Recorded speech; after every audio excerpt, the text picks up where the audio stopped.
So, when is the last time you have thought about power or what it means to be powerful?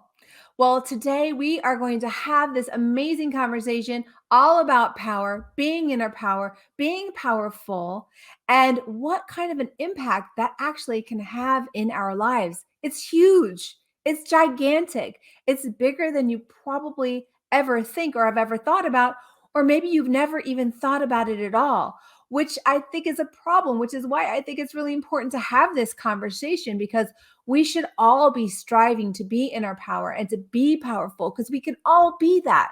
We all have so much power. And I don't want to give too much away because my guest, Runa Bouius, is going to help me dive into this topic to show you exactly how much power you have. This show is all about helping you up-level your life, including your well-being, your relationships, your mental health, your wealth, your confidence, and your joy. I challenge you to keep an open mind as together we discover tips, tools, and advice from the experts to help you live life to your fullest potential. Welcome to the Jenna Banks Show. So Runa Bouius is a serial entrepreneur and a visionary thinker who is originally from Iceland. Now, these days, Runa resides in LA, where she co-founded several social impact platforms and the True Power Institute. She serves as a guide to CEOs and purpose-driven leaders hungry to balance life with their outer success. Runa, it's really nice to have you here. Thanks so much for coming on the show today. Well, thank you for having me, Jenna. I'm really honored. I would love to hear a little bit about what you're up to now. You've got this amazing institute called the Power Institute. Tell us a little bit about that. Yeah, the True Power Institute is, I look at it, so it's part of my business. I look at it as like an incubator for discussion about power and true power, which is exactly what we are doing here. I write about it. I give talks about it. I do training about it. And power is, the notion of power was very prevalent in my shamanic training in Santa Fe. So I became very interested in that because when you are on a path of healing, then, you want to increase your vitality, increase your balance, increase your wholeness. And so I was very interested to learn about power, and it has stayed with me. And I find that the word power is very provocative to many people. It's not very much spoken of, and many people fear it. Many people judge it without really knowing what it is. But power is something that every single one of us is dealing with every single day, every single minute of the day. So I have a question. You were talking about the shamans and your interest in power. And that is so intriguing to me. So what came up for you then? Because I imagine this is the first time you contemplated the notion of power. Absolutely. Yeah. I was not in business to be in power. I had not been thinking about, power at all. But in a way, to many shamans, they identify power as energy. And that I found incredibly interesting. What is energy, and why is energy important, and how can we engage with shape and direct energy in a way that creates an outcome for us? That's really what shamans and modern mystics talk about power as. Where I love that. If we talk to physicists, they would like to know the more scientific approach of describing power, which would be the change that you can create in a system in the shortest amount of time. That would be power. So you measure power like that. But I was just interested in the modern mystics way, or the mystics way. And it's not just modern mystics, it's ancient mystics. Oh, okay. That's so interesting. Yeah, power, of course, is a big topic for me as well. I feel like it's been part of my life's journey to come into my power, especially coming from a place where I felt powerless as a child, being in a situation where both of my parents were very controlling. and it was all about domination and control, and you have no power. Yeah. So, but I always, I left home at a pretty early age because I knew I wanted to be in my power. Now, I didn't consciously make that connection, but I was just tired of feeling powerless and wanted to do something about it. Mm. And the more I took my life in my own hands, and the more powerful I realized I was. And then slowly but surely, it started coming into my conscious awareness about power and how often we are in situations, as women especially, Mm-hmm. where our power, either we're giving it away, Mm-hmm. it's being taken from us, whether it's be social norms, giving our power away to social norms, or just social norms that set us up to not be in our power. Mm-hmm. And then all the ways in which we are conditioned and programmed to give it away and not really realizing, because we don't tend to contemplate power in the very first place.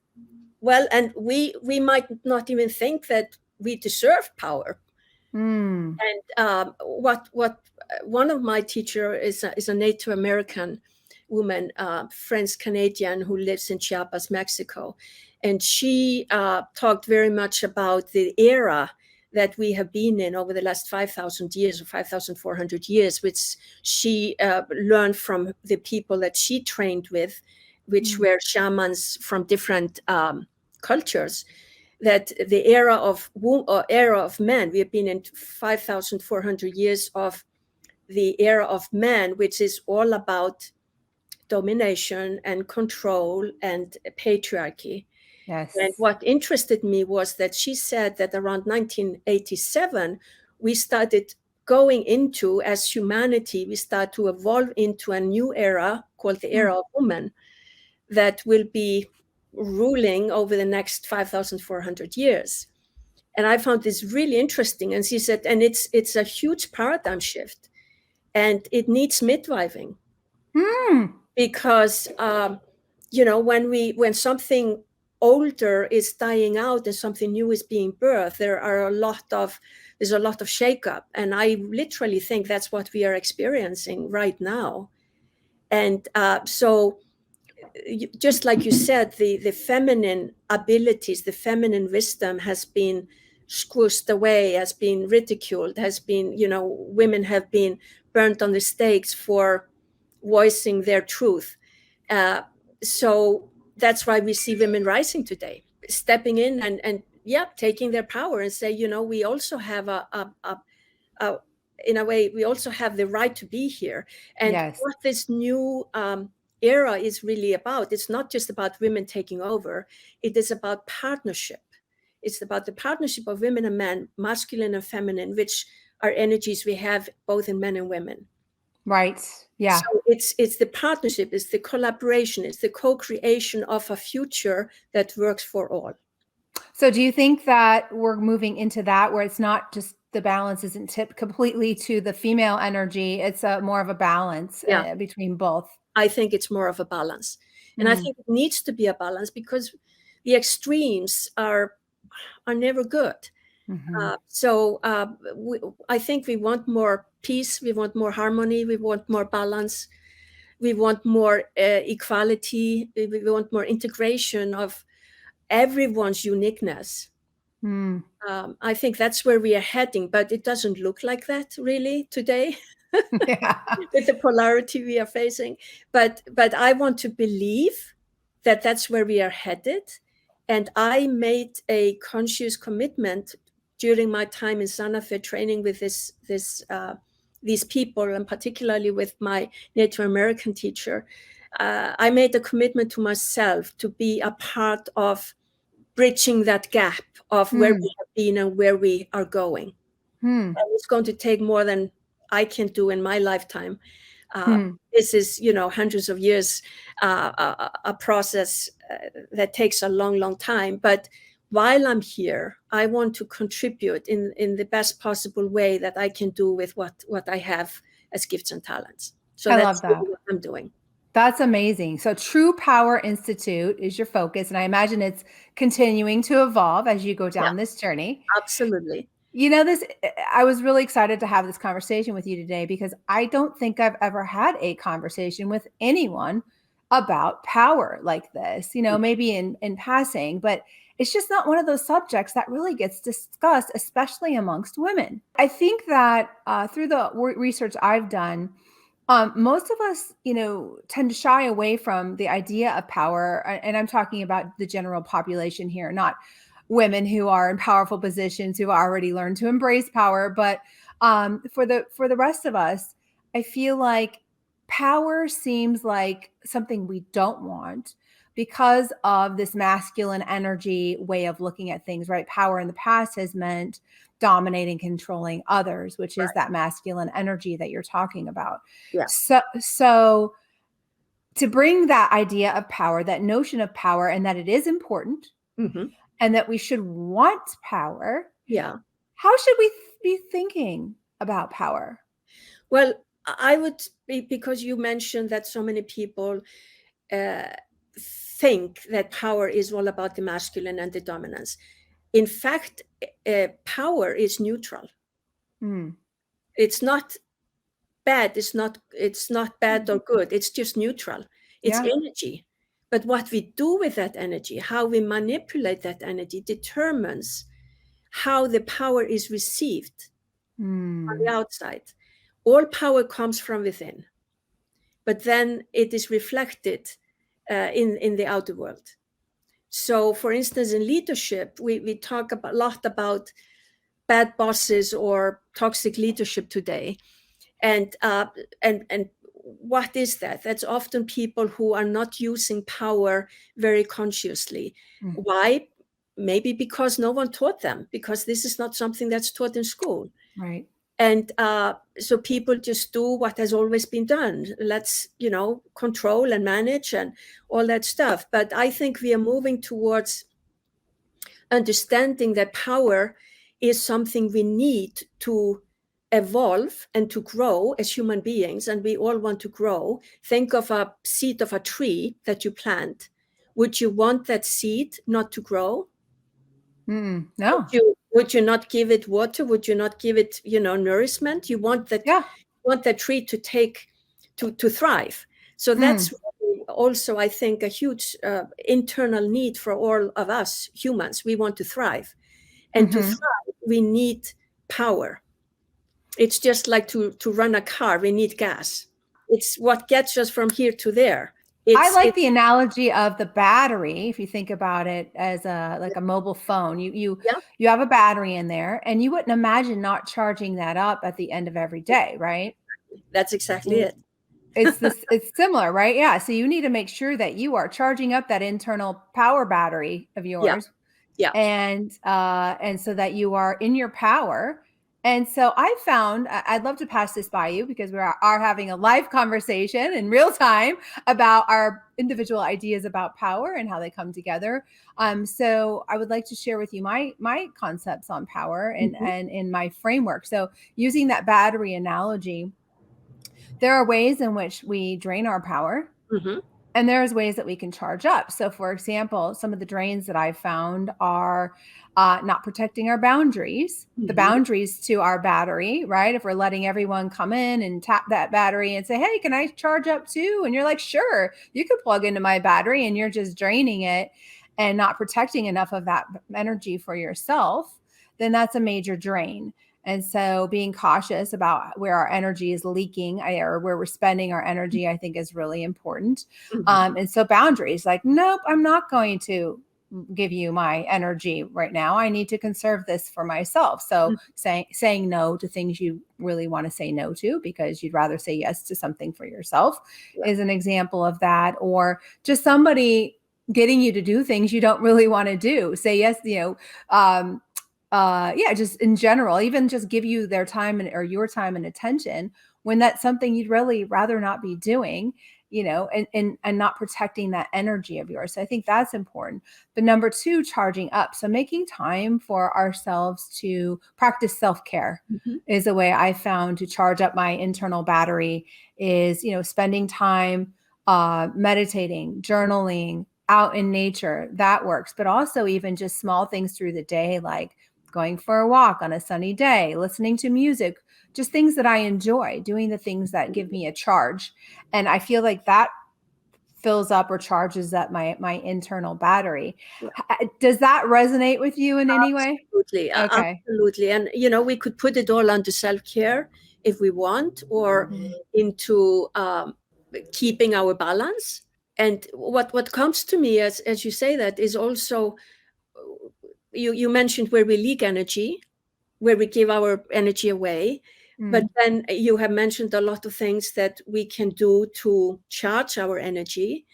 And one definition of energy is really our connection to source, Yes.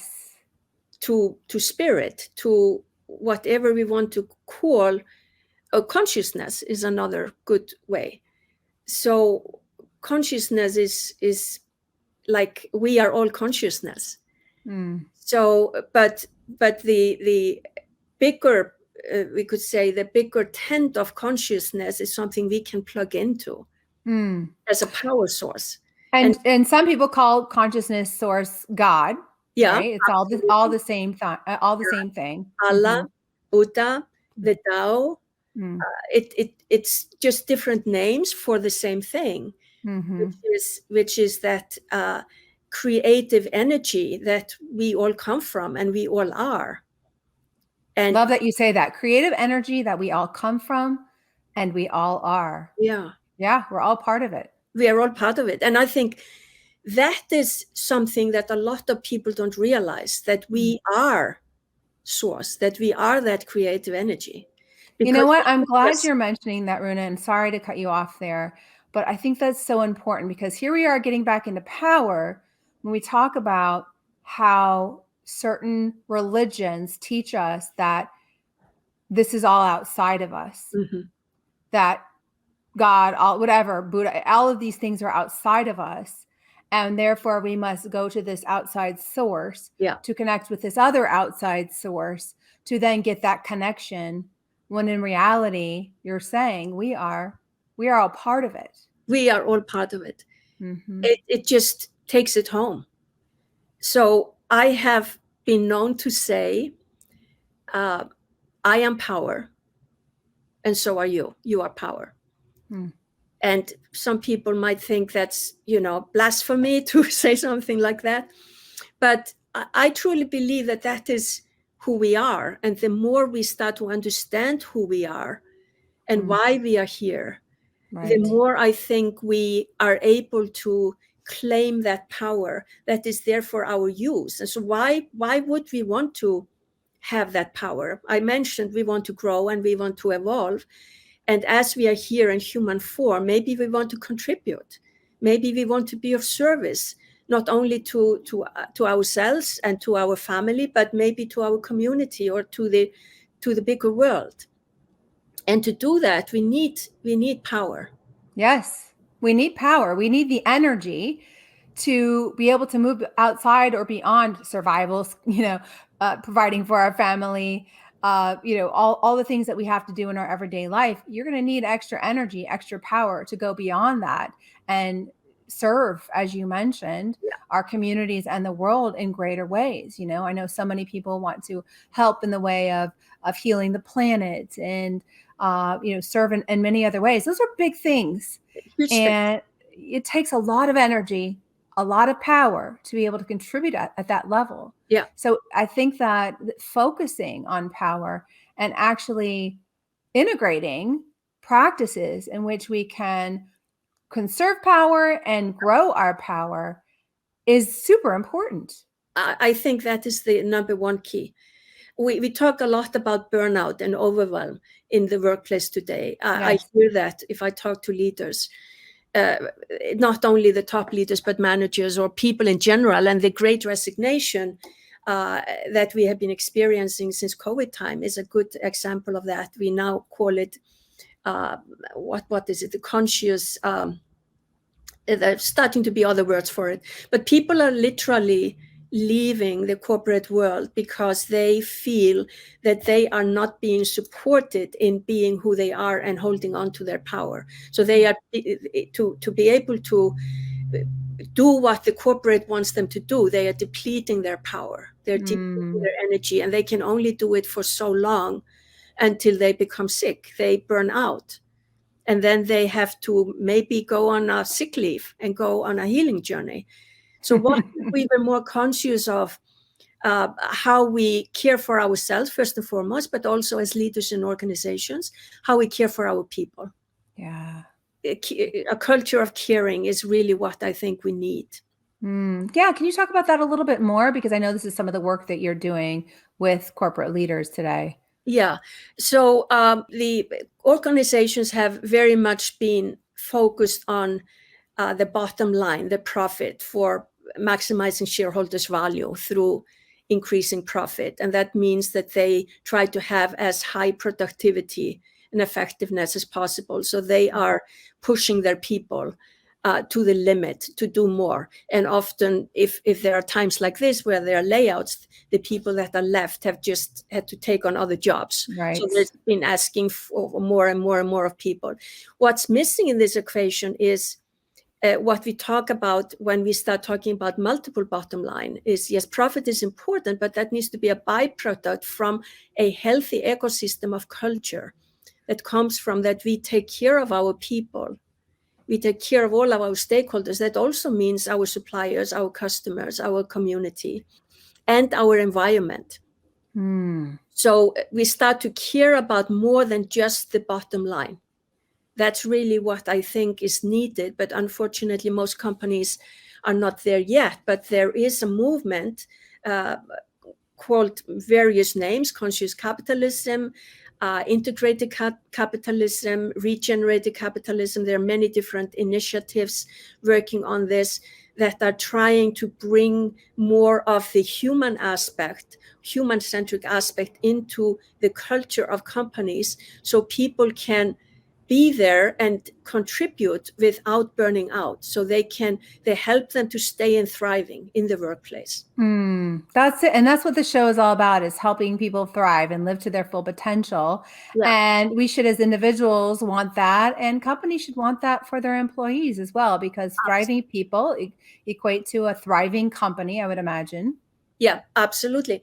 And when we talk about this for organizations, the challenge is that they might understand this in concept, but if they haven't themselves gone through the transformation of doing their inner journey of understanding all the practices that you, for instance, mentioned, why they are important to us and why it is important to take care of ourselves and to have we could say, intentional inner life. If we don't do that, then they are not able to understand why their people need that. Right. So they have to be the role model. They have to start with themselves first, and then that automatically helps them to have a deeper understanding and compassion for the needs of their people, Absolutely. which so much is lacking today. Absolutely. Yeah, you make such great points. I'm going to give a plug for the book Lunch with Lucy by Sherry Deutschman. She does a great job of laying out how she led her company in a very caring and compassionate way, and how by giving back to the employees and sharing profits with the employees and being compassionate with the employees really helped her create a very profitable business and was able to have a very successful exit. So yeah, Lunch with Lucy, Sherry Deutschman, if that interests you at all. Yeah, absolutely. Absolutely. Always looking for people that I can talk about as examples, because people think that if we are caring for more than just the bottom line, that we won't be able to be profitable. But actually, research is showing that companies that are more conscious in the way that they do business, they are actually much more profitable, and their loyalty of their people is much higher. Absolutely. And these companies have gone much easier through COVID than many of the other companies that didn't have a caring culture. Yeah, very good point. Yeah, Lunch with Lucy definitely talks about all that and lays out, she's actually done a great job of helping to transform businesses of many other companies. And I love the work that she's done with sharing how she was able to have a successful business and a successful exit. She was on the what's that, fast growing companies list for many years. I believe I'm getting that right, but don't quote me on that. It was one of those magazines, but she was on that list for forever. Oh, maybe it was the Inc. 500 or something like that. But anyways, really, really great book if anyone gets a chance to read that. But, back to the conversation about power, you mentioned, we've talked about a few different types of, power, Mm-hmm. good and not so great, or how it hasn't served us in the past. But are there any other types of power we haven't covered here, like different forms? Well, actually, there are many forms of power. What we have been talking about is mostly personal power. Mm-hmm. But there are many different forms of power, like Okay. positional power. Like if you are a CEO or you are president of a country, you are in a position of power. Yeah. Or if you are an expert in a topic, you hold a certain power. If you are if you handle resources, you are in a position of power. Mm-hmm. And relationships power. Think Mm-hmm. of married couples or think of you as a child with your parents Yes, relationship, how the power structure was there that's between right. you and your parents. And then we have physical power, body power, for instance. We Yeah. have justice power. We we have formal power, which is like a president. We have Mm-hmm. social power as well. And there are actually many other types of power, historic power. What people that are born into a specific, say, family or culture that just gives them power by just being born. Mm. Uh, think about The princes, queen. Yeah. Yeah. and the children of a queen or children of a king. So there are many different forms of power. Celebrity power. Celebrity power is another one that, of course, they hold enormous power just by Yeah. being a celebrity. It's amazing to see celebrity power. I mean, they can walk into a restaurant and they'll get, top-notch service. They'll get a table where there are usually none to be had, or I've seen it happen myself having lived in LA and having been around certain celebrities.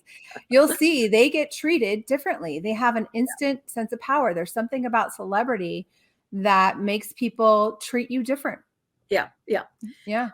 But I, what I'm really interested in is because most of us are not celebrities and most of us are not in power positions, uh, Mm-hmm. like say a CEO or a politicians and that kind of stuff. So I am really interested in inspiring people in all walks of life to be powerful, I love it. to own their power. Yes. And why do I think that is important? I think it's important because the world is changing today so fast and so furiously. And we have to create a new future. Yeah. And remember, I talked about we're going from patriarchy to, I hope, what is going to be partnership. So I think the shifts, there are going to be shifts of power. And I already see that happening. Nice. I see power shifts in a number of areas. And apart from the patriarchy to the partnership, I see, for instance, in the worldview that we are having now, we have been in an era where everything is about competition, Mm. cutthroat competition, but now we are starting to hear about and see more relational way of doing business or more relational way of being with each other. And we saw that with COVID. People started to realize that having interactions with other humans Yeah. is so important, Yeah. that the business isn't just transactional but relational.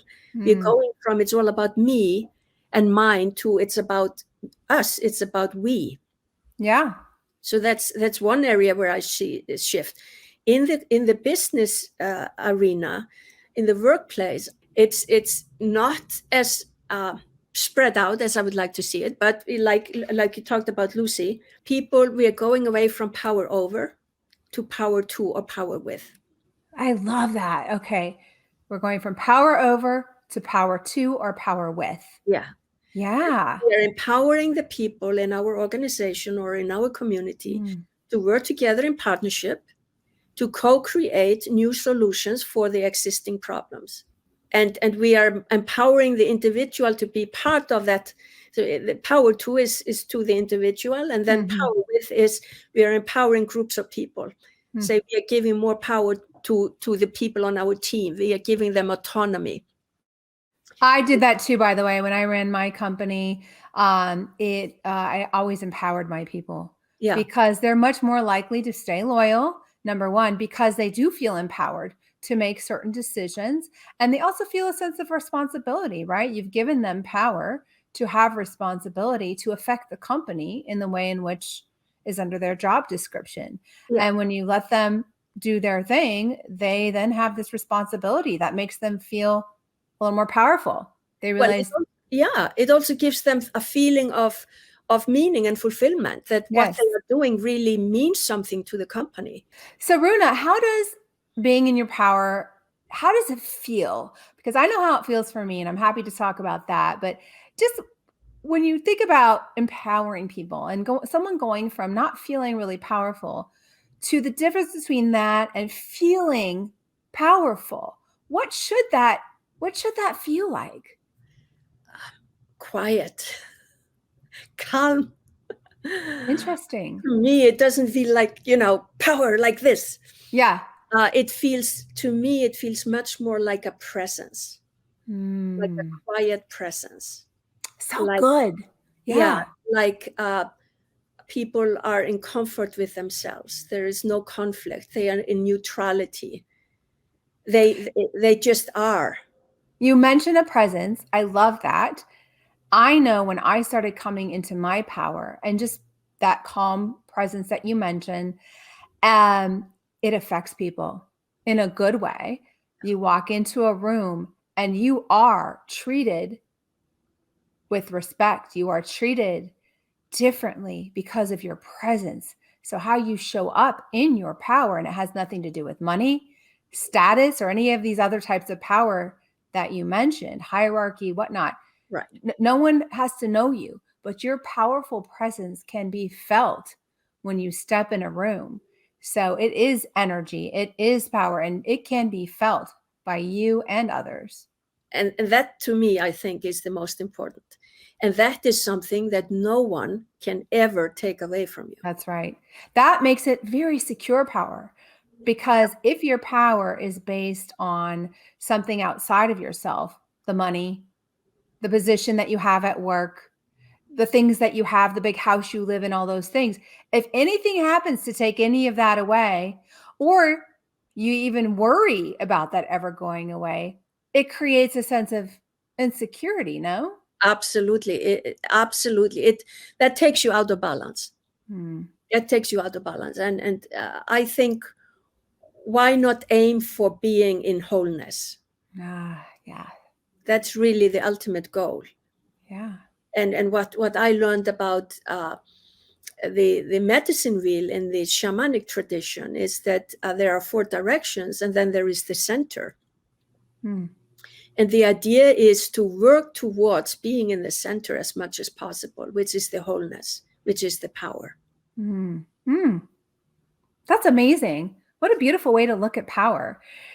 Yeah, I love it. So is there are there any like other myths or misconceptions about power that people should know about?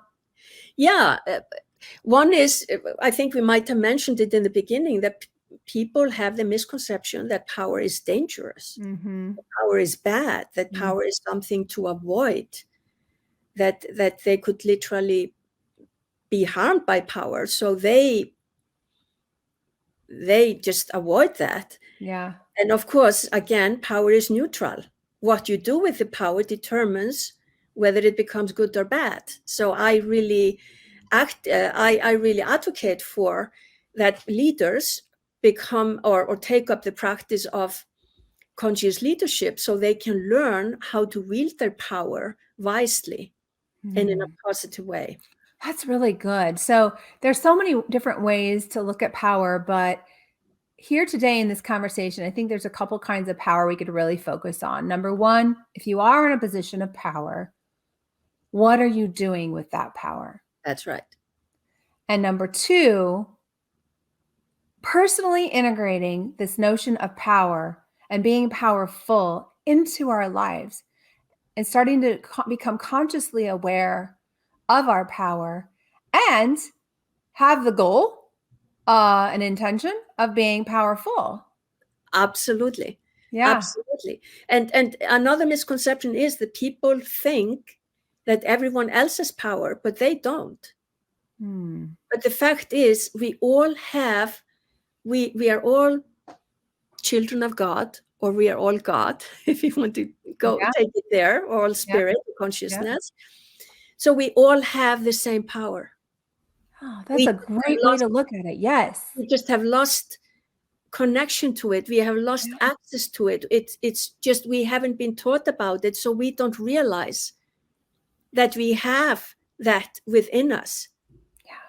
Yeah. So that's really what we are needing to activate our connection to that innate power that is us.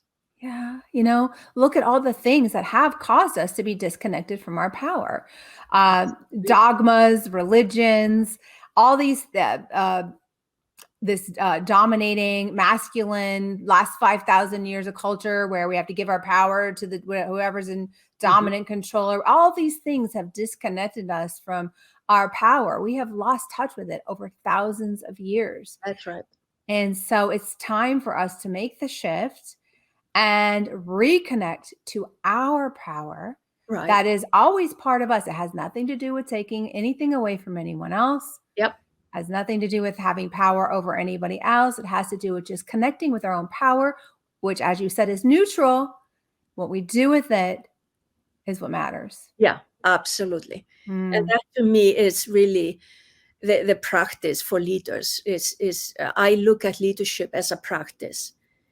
That leaders, I believe we are actually all leaders. I want to take this again from the position of power. In leadership, I want to say we are all leaders, every single one of us. And I want us to cultivate our leadership and take it into self-mastery. That's what I advocate. That we, in a way, work or take that inner journey that helps us to heal the wounding of whatever happened to us in childhood, whatever trauma we went through, whatever beliefs we took on that are just illusions. But we walk into life with, I'm not good enough. I am a failure. I am not smart enough, whatever it is that we got into our mind as young children. And then we walk through life with that on our shoulder and never managed to cut through. So part of really going into that self-mastery is really the purification of taking out old limited beliefs and concepts that are just illusions and have nothing to do with us, because that takes up part of our power to hold that going. So the more we can let go and clean out, the more space we have for the pure power of consciousness or spirit to come through. Man, you just said something really powerful there. We have to expend our own power in holding up these beliefs that are disempowering. Right. We're actually wasting a lot of energy. That's right. Just going in circles on these old beliefs that aren't serving us and are disempowering. That is so good. Yeah.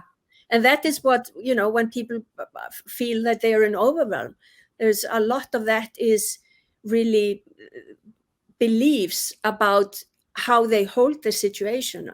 And often we blame the external for our overwhelm or our anxiety or stress. But in fact, the person that can really do the most about that is us. How we hold what is stressing us. Yeah. Yeah, exactly. Yeah, that's so good. That's so good. I think Deepak Chopra talks about this in his book, 7 Spiritual Laws of Success. And I'm sure it's talked about in many other amazing books, but that's where I last remember it is, you mentioned something like, even with our ego, it takes so much energy to uphold this false sense of who we are, that if we were just to let go of some of that, we would free up so much energy and so much power. Yeah.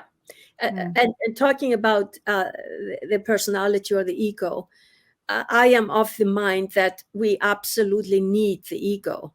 I I do agree with not you. want to erase the ego, It but we protects us, right? It's absolutely, and it's yeah. a tool. It's a tool of communication, and it's our soul's tool to get things done out in the world. Mm.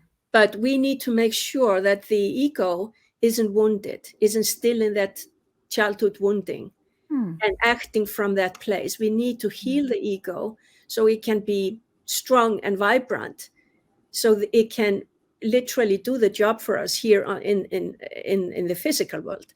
Great point. I love that. Yeah. Yeah. So Yeah, really good. part of the work I do is help people to understand their personality. There's a whole system, personality mastery system that I teach, that takes people through, the archetypes, their communication style, the way they operate, and that kind of stuff, to help them, and to help them also to identify their gifts and talents, and in a way give them a blueprint of how they can best utilize themselves for their fullest potential in whatever it is that is their purpose in life. That's so good. So how can people find this? Is it at your website? It is actually on my website. What is your website? It's truepowerinstitute.com. Okay. And truepowerinstitute.com. right. And that particular program is under Evolve Your Identity. Okay. That sounds great, Runa. Yeah. Well, I think that's a lovely note to bring this to a close on. Any final words of wisdom that you would like to share with everyone today? I would just like to invite people to really take ownership of their inner leader, because we need every single one of us if we are going to be able to create a future that's working for all, for us that are here now, and for our children and grandchildren and the next generation beyond. So lovely. Thank you for that, Runa. And thank you so much for gracing us with your presence today. It really was a pleasure to have you here. Thank you very much for having me, Jenna. Oh my gosh. So as soon as I stopped recording the episode with Runa, we both realized that we forgot to talk about one of the most important aspects of power, and that is love. Because like I always say at the end of every episode, your love is your power. What does that mean? Well, love is power. It is the greatest force, the greatest power there is in the entire universe. And we completely forgot to talk about that. See, there is so much to talk about when it comes to power.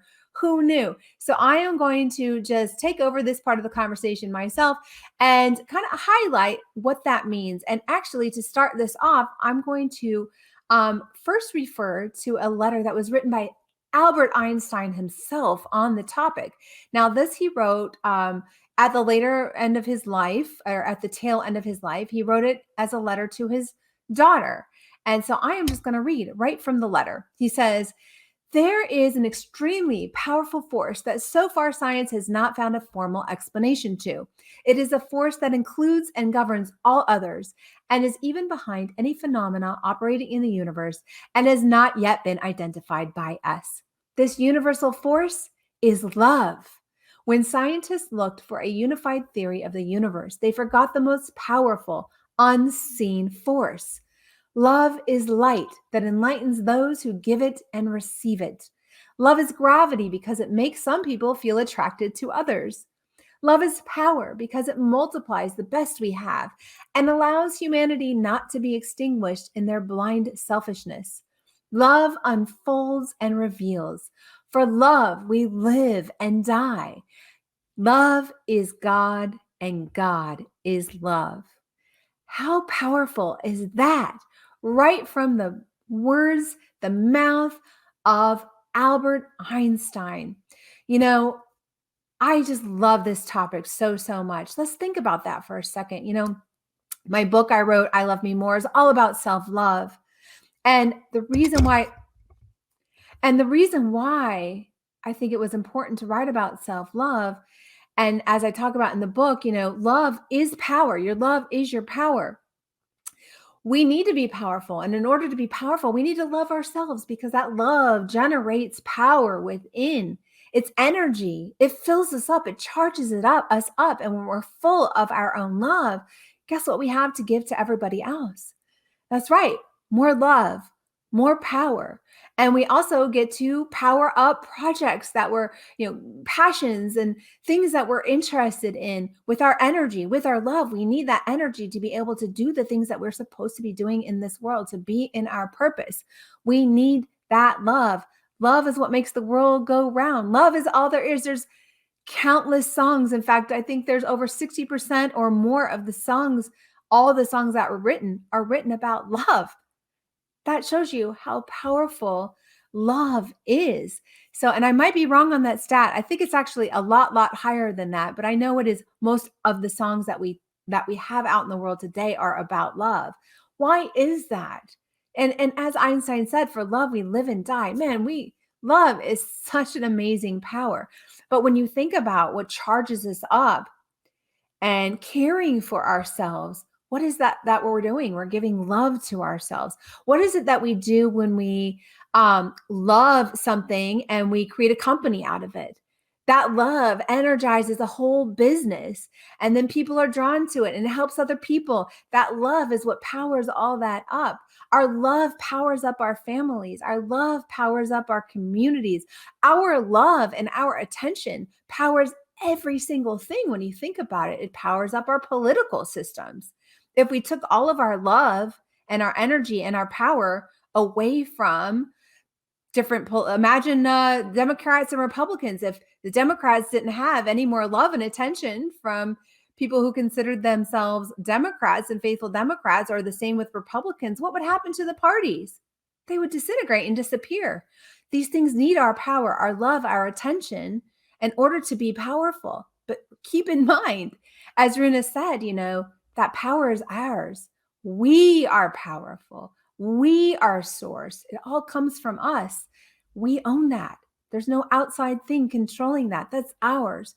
And so when we can take back some of our power and our love from places that maybe we don't need to be spending it on, so that we can power up the things that we really do want to be powering up our lives, I think it's really important then that we are aware of how much power we actually have and how we can control that power, and make sure that we're consciously aware of where we're spending that, where we're giving that, and that we're giving it to things that we want to power up in the world, in our world, and in the greater world around us. So hopefully that gives you some food for thought. I'm going to end it on that note. But if we have not connected on social media, I would love to connect with you there. You'll find me on Instagram, Facebook, and TikTok at my handle at Jenna Banks.0. I'm also very active on LinkedIn. If you're there, just look up my name, Jenna Banks. And then my website address is jenna-banks.com. If you'd like to stop by, sign up for my newsletter, check out my book, all the other things I'm up to. And then I also have a free service called Love Notes to Myself, which actually dives right into this very topic of love and self-love and power and all of that good stuff. Thank you so much for deciding to tune in today. I really hope to see you again next time. And remember, your love is your power. Until next time.